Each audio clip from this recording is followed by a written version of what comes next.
L'homme qui plantait des arbres de Jean Guinaud, illustré par Olivier Dessau. Pour que le caractère d'un être humain dévoile des qualités vraiment exceptionnelles, il faut avoir la bonne fortune de pouvoir observer son action pendant de longues années. Si cette action est dépouillée de tout égoïsme, si l'idée qui la dirige est d'une générosité sans exemple, s'il est absolument certain qu'elle n'a cherché de récompenser nulle part et qu'au surplus, elle ait laissé sur le monde des marques visibles, on est alors sans risque d'erreur devant un caractère inoubliable. Il y a environ une quarantaine d'années, je faisais une longue course à pied sur des hauteurs absolument inconnues, des touristes dans cette très vieille région des Alpes qui me pénètre en Provence. Cette région est délimitée au sud-est et au sud par les cours moyens de la Durance, entre Sisteron et Mirabeau, au nord par la cour supérieure de la Drôme, depuis sa source jusqu'à Die, à l'ouest par les plaines du Comtat vénézin et les contreforts du Mont Ventoux. Elle comprend toute la partie nord du département des Basses-Alpes, le sud de la Drôme et une petite enclave du Vaucluse. C'était au moment où j'entrepris ma longue promenade dans ce désert, des landes nues et monotones, vers 1200 à 1300 mètres d'altitude. Il n'y avait que des lavandes sauvages. Je traversais ce pays dans sa plus grande largeur et, après 3 jours de marche, je me trouvais dans une désolation sans exemple. Je campais à côté d'un squelette de village abandonné. Je n'avais plus d'eau depuis la veille, il me fallait en trouver.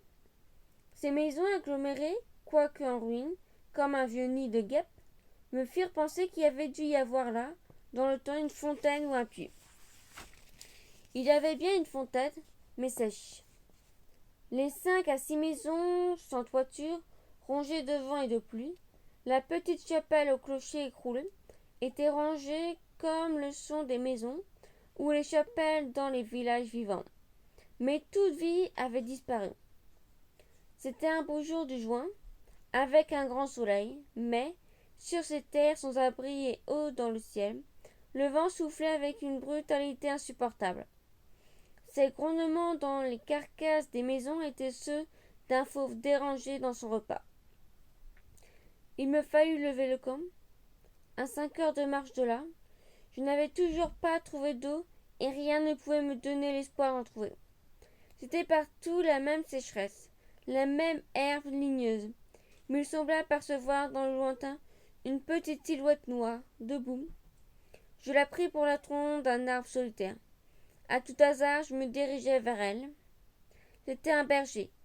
Une trentaine de moutons couchés sur la terre brûlante se reposaient près de lui. Il me fit boire à sa gourde et, un peu plus tard, il me conduisait à sa bergerie, dans l'ondulation du plateau. Il tirait son eau, excellente, d'un trou naturel très profond, au-dessus duquel il y avait installé un treuil rudimentaire. Cet homme parlait peu. C'est le fait des solitaires, mais on les sentait sûrs de lui et confiants de cette assurance. C'était insolite dans ce pays dépouillé de tout. Il n'habitait pas une cabane, mais une vraie maison, en pierre où l'on voyait très bien comment son travail personnel avait rapaisé la ruine qu'il avait trouvée là où sont arrivés. Son toit était solide et étanche. Le vent qui le frappait faisait sur les tuiles le bruit de la mer sur les vagues. Son ménage était en ordre, sa vaisselle lavée, son parquet balayé, son fusil graissé, sa soupe bouillait sur le feu. Je remarquai alors qu'il était aussi rasé de frais, que tous ses moutons étaient solidement cousus, que ses vêtements étaient reprisés avec le soin minutieux qui rend les reprises invisibles. Il me fit partager sa soupe et, comme après je lui offrais ma blague à tabac, Il me dit qu'il ne fumait pas. Son chien, silencieux comme lui, était bienveillant sans bassesse. Il avait été entendu tout de suite que je passerais la nuit là. Le village le plus proche est encore à plus d'une journée et demie de marche, et, au surplus, je connaissais parfaitement le caractère des rares villageois de cette région. Il y en a 4 ou 5 dispersés, loin les uns des autres, sur les flancs de ces hauteurs, dans les taillis des chênes blancs, à la toute extrémité des routes carrossables. Ils sont habités par des bûcherons qui font du charbon de bois. Ce sont des endroits où l'on vit mal. Les familles, serrées unes contre les autres, dans ce climat qui était d'une rudesse excessive, aussi bien l'été que l'hiver. Exaspérés, leur égoïsme en vase close, l'ambition irraisonnée, si démesure, dans le désir continu de s'échapper de cet endroit. Les hommes vont porter leur charbon à la ville avec leurs camions, puis retournent les plus solides qualités craquant sous cette perpétuelle douche écossaise. Les femmes mijotaient des rancœurs. Il y a concurrence surtout, aussi bien pour la vente du charbon que pour le banc à l'église, pour les vertus qui se combattent entre elles, pour les vices qui se combattent entre eux, et pour la mêlée générale des vices et des vertus sans repos. Par là-dessus, le vent également sans repos irrite les nerfs. Il y a des épidémies de suicides et de nombreux cas de folie, presque toujours meurtrières. Le berger qui ne fumait pas alla chercher un petit sac et déversa sur la table un tas de glands. Il se mit à les examiner les uns après les autres avec beaucoup d'attention. Séparant les bons des mauvais, je fumais ma pipe. Je me proposais pour l'aider, il me dit que c'était son affaire. En effet, voyant le soin qu'il mettait à ce travail, je n'insistais pas. Ce fut toute notre conversation. Quand il eut du côté des bons un tas de glands assez gros, il les compta par paquet de 10. Ça faisait, il éliminait encore les petits fruits ou ceux qui étaient légèrement fontillés, car il les examinait de fort près. Quand il est ainsi devant lui, sanglant parfait, il s'arrêta, nous alla nous coucher. La société de cet homme donnait la paix. Je lui demandai le lendemain la permission de me reposer tout le jour chez lui. Il le trouva tout naturel, ou, plus exactement, il me donna l'impression que rien ne pouvait le déranger. Ce repos ne m'était absolument obligatoire, mais j'étais intrigué et je voulais en savoir plus. Il fit sortir son troupeau et il le mena à la pâture. Avant de partir, il trempa dans un seau d'eau le petit sac où il avait mis les glands soigneusement choisis et comptés. Je remarquai qu'en guise de bâton, il emportait une triangle de fer grosse, comme le pouce et longue d'environ 1,50 m. Je fis celui qui se promène en se reposant, et je suivis une route parallèle à la sienne. La pâture de ces bêtes était dans un fond de combe. Il laissa le petit troupeau à la garde du champ, et il monta vers l'endroit où je me tenais. J'eus peur qu'il vînt pour me reprocher mon indiscrétion, mais pas du tout. C'était sa route et il m'invita à l'accompagner. Si je n'avais rien de mieux à faire, il allait à 200 mètres de là, sur la hauteur. Il arrivait à l'endroit où il désirait aller. Il se mit à planter sa triangle de fer dans la terre. Il faisait ainsi un trou dans lequel il mettait un gland, puis il reboussait le trou. Il plantait des chênes. Je lui demandai si la terre lui appartenait. Il me répondit que non. Ça était à qui elle était. Il ne savait pas. Il supposait que c'était une terre communale, ou peut-être c'était la propriété des gens qui ne s'en souciaient pas. Lui ne s'en souciait pas de connaître les propriétaires. Il planta ainsi ses 100 glands avec un soin extrême. Après le repas de midi, il recommença à trier sa semence. Je mis, je crois, assez d'insistance dans mes questions, puisqu'il répondit. Depuis 3 ans, il plantait des arbres dans cette solitude. Il en avait planté 100 000. Sur les 100 000, 20 000 étaient sortis. Sur ces 20 000, il comptait encore en perdre la moitié, du fait des rongeurs ou de tout ce qu'il y a d'impossible à prévoir dans le dessein de la Providence. Restaient 10 000 chênes qui allaient pousser dans cet endroit où il n'y avait rien auparavant. C'est à ce moment-là que je me souciais de l'âge de cet homme. Il avait visiblement plus de 50 ans. 55 ans, me dit-il. Il s'appelait Elzar Bouffier. Il avait possédé une ferme dans les plaines. Il avait réalisé sa vie. Il avait perdu son fils unique, puis sa femme. Il s'était retiré dans la solitude où il prenait plaisir à vivre lentement avec ses brebis et son chien. Il avait jugé que ce pays mourrait par manque d'arbres. Il ajoutait que, n'ayant pas d'occupation très importante, il avait résolu de remédier à cet état de choses. Menant moi-même à ce moment-là, malgré mon jeune âge, une vraie solitaire, je savais toucher avec délicatesse aux âmes de solitaires. Cependant, je commis une faute. Mon jeune âge, précisément, me forçait à imaginer l'avenir en fonction de moi-même et d'une certaine recherche du bonheur. Je lui dis que, dans 30 ans, ces 10 000 chênes seraient magnifiques. Il me répondit très simplement que, si Dieu lui prêtait vie, dans 30 ans, il en aurait planté tellement d'autres que ces 10 000 seraient comme une goutte d'eau dans la vie.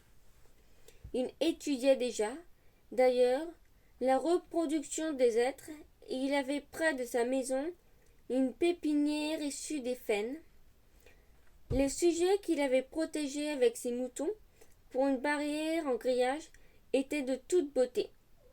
Il pensait également à des bouleaux pour les fonds où, me dit-il, une certaine humidité dormait à quelques mètres de la surface du sol. Nous nous sépara le lendemain. L'année d'après, il y eut une guerre. Il y eut la guerre de 14 dans laquelle je fus engagé pendant 5 ans.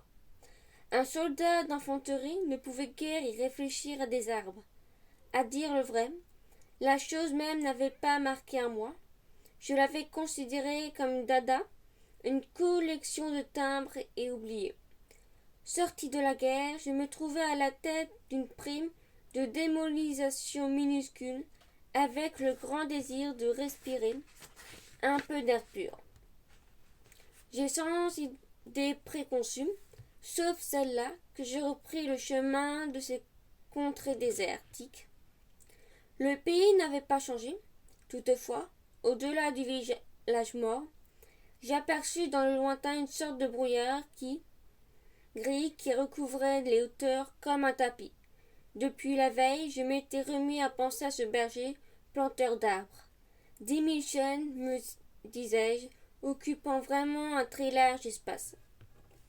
J'avais vu mourir trop de monde pendant 5 ans pour ne pas imaginer facilement la mort d'Elzar Bouffier. D'autant que, lorsqu'on a 20 ans, on considère les hommes de 50 comme des vieillards et qu'il ne reste plus qu'à mourir. Il n'était pas mort. Il était même fort vert. Il avait changé de métier. Il ne possédait plus que 4 brebis, mais par contre une centaine de ruches. Il s'était débarrassé des moutons qui mettaient en péril ses plantations d'arbres, car, me dit-il, et je le constatais, il ne s'était pas du tout soucié de la guerre. Il avait imperturbablement continué à planter. Les chênes de 1910 avaient alors 10 ans. Ils étaient plus hauts que moi et que lui. Le spectacle était impressionnant. J'étais littéralement privé de parole et, comme lui ne parlait pas, nous passâmes tous les jours en silence et nous promenions dans la forêt. Elle avait en 3 tronçons 11 kilomètres dans sa plus grande largeur. Quand je souvenais que tout était sorti des mains de l'âme de cet homme, sans moyens techniques, on comprenait que les hommes pourraient être aussi efficaces que Dieu, que d'autres domaines que la destruction. Il avait suivi son idée et les êtres qui m'arrivaient aux épaules, répandus à perte de vue, en témoignaient. Les chênes étaient drus et avaient dépassé l'âge où ils étaient à la merci des rongeurs. Quant au dessein de la Providence elle-même, pour détruire l'œuvre créée, il lui faudrait avoir désormais recours au cyclone. Il me montra d'admirables bouquets de bouleaux qui dataient de 5 ans, c'est-à-dire de 1915, de l'époque où je combattais à Verdun. Il leur avait fait occuper tous les fonds où ils s'abstenait, avec juste raison, qu'il y avait de l'humidité presque à fleur de terre. Il était tendre avec des adolescents et très décidé. La création avait l'air d'ailleurs de s'opérer en chaîne. Il ne s'en souciait pas. Il poursuivait obstinément sa tâche, très simple, mais en redescendant par le village, j'y coulais de l'eau dans des ruisseaux qui, la mémoire d'homme, avaient toujours été à sec. C'était la plus formidable opération de réaction qui m'ait été donnée de voir.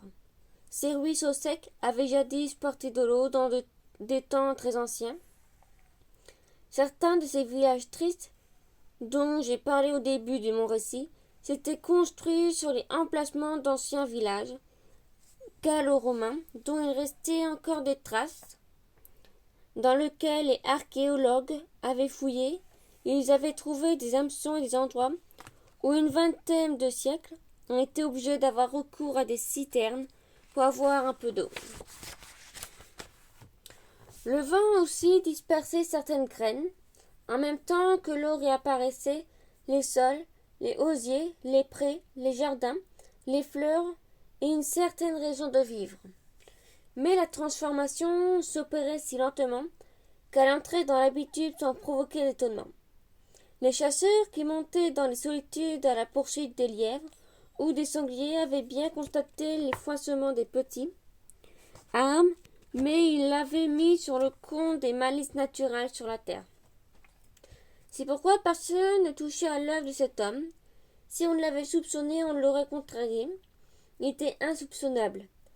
Qui aurait pu imaginer dans les villages et dans les administrations une telle obstination dans la générosité la plus magnifique? À partir de 1920, je ne suis jamais resté plus d'un an sans rendre visite à Edgar Bouffier. Je ne l'ai jamais fait fléchir ni douter, et pourtant, Dieu sait si Dieu même y pousse. Je n'ai pas fait le compte de ses déboires. On imagine bien cependant que, pour une réussite semblable, il a fallu vaincre l'adversité, que pour assurer la victoire d'une telle passion, il a fallu lutter avec le désespoir.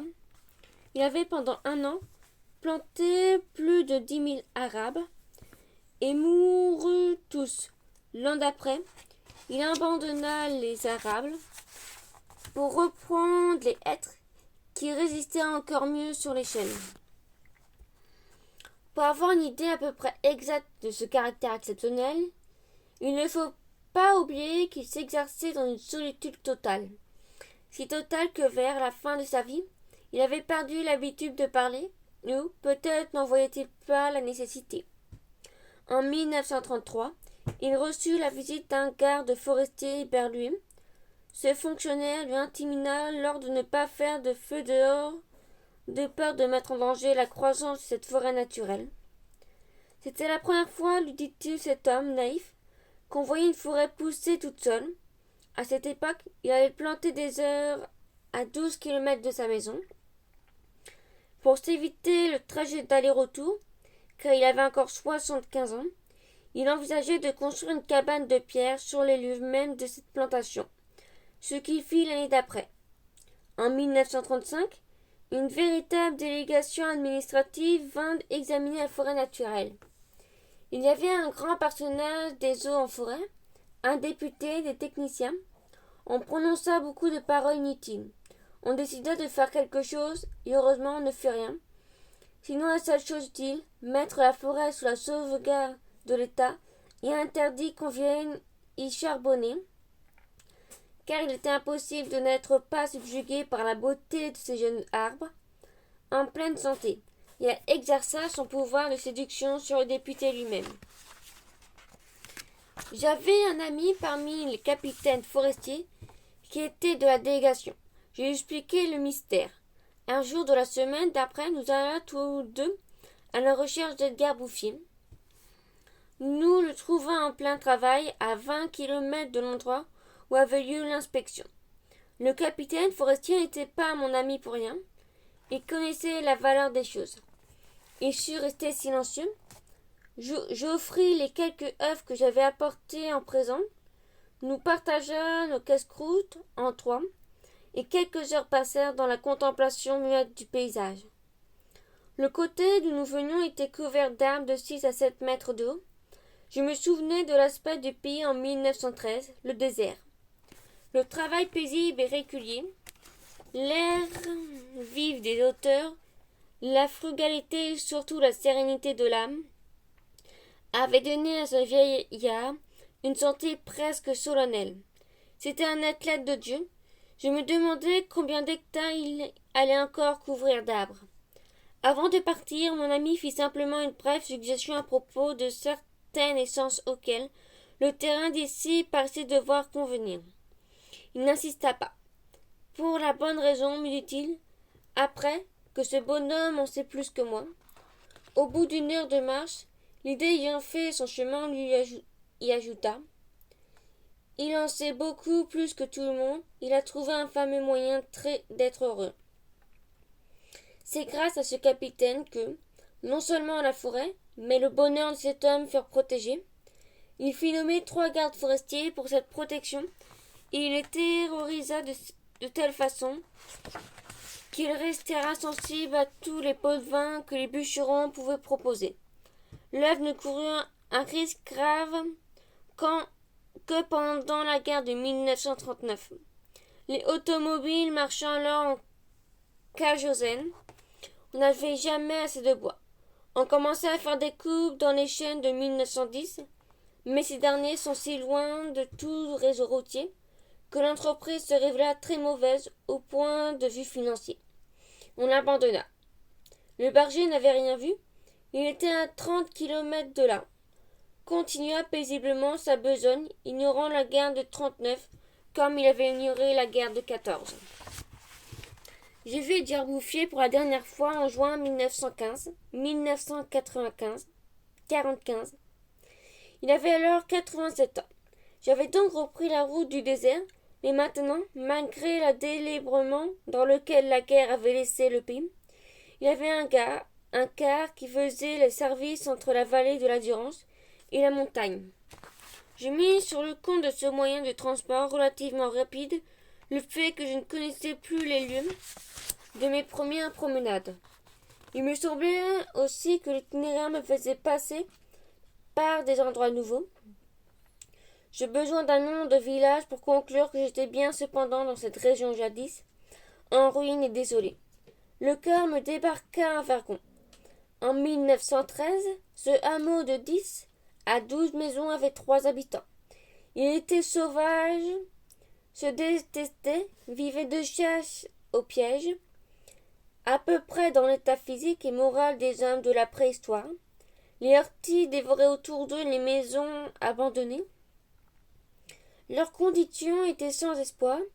Il ne s'agissait pour eux que d'attendre la mort. Situation qui ne prédispose guère aux vertus. Tout était changé.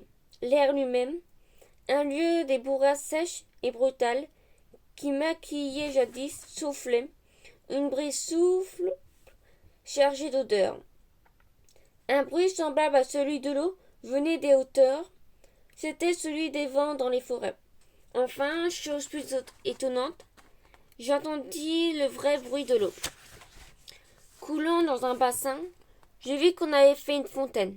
Elle était abondante et, ce qui me toucha le plus, on avait planté près d'elle un tilleul qui pouvait déjà avoir, dans les 4 ans, déjà, grâce symbole incontestable d'une résurrection. Par ailleurs, Vergon portait les traces d'un travail pour l'entreprise duquel l'espoir est nécessaire. L'espoir était donc revenu. On avait déblayé les ruines, abattu les pans de murs délabrés et reconstruit 5 maisons. Le hameau comptait désormais 28 habitants, dont 4 jeunes ménages.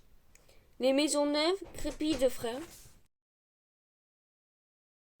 étaient entourées de jardins potagers où poussaient, mélangés mais alignés, les légumes et les fleurs, les choux et les rosiers, les poireaux et les gueules de loup, les cerises et les anémones.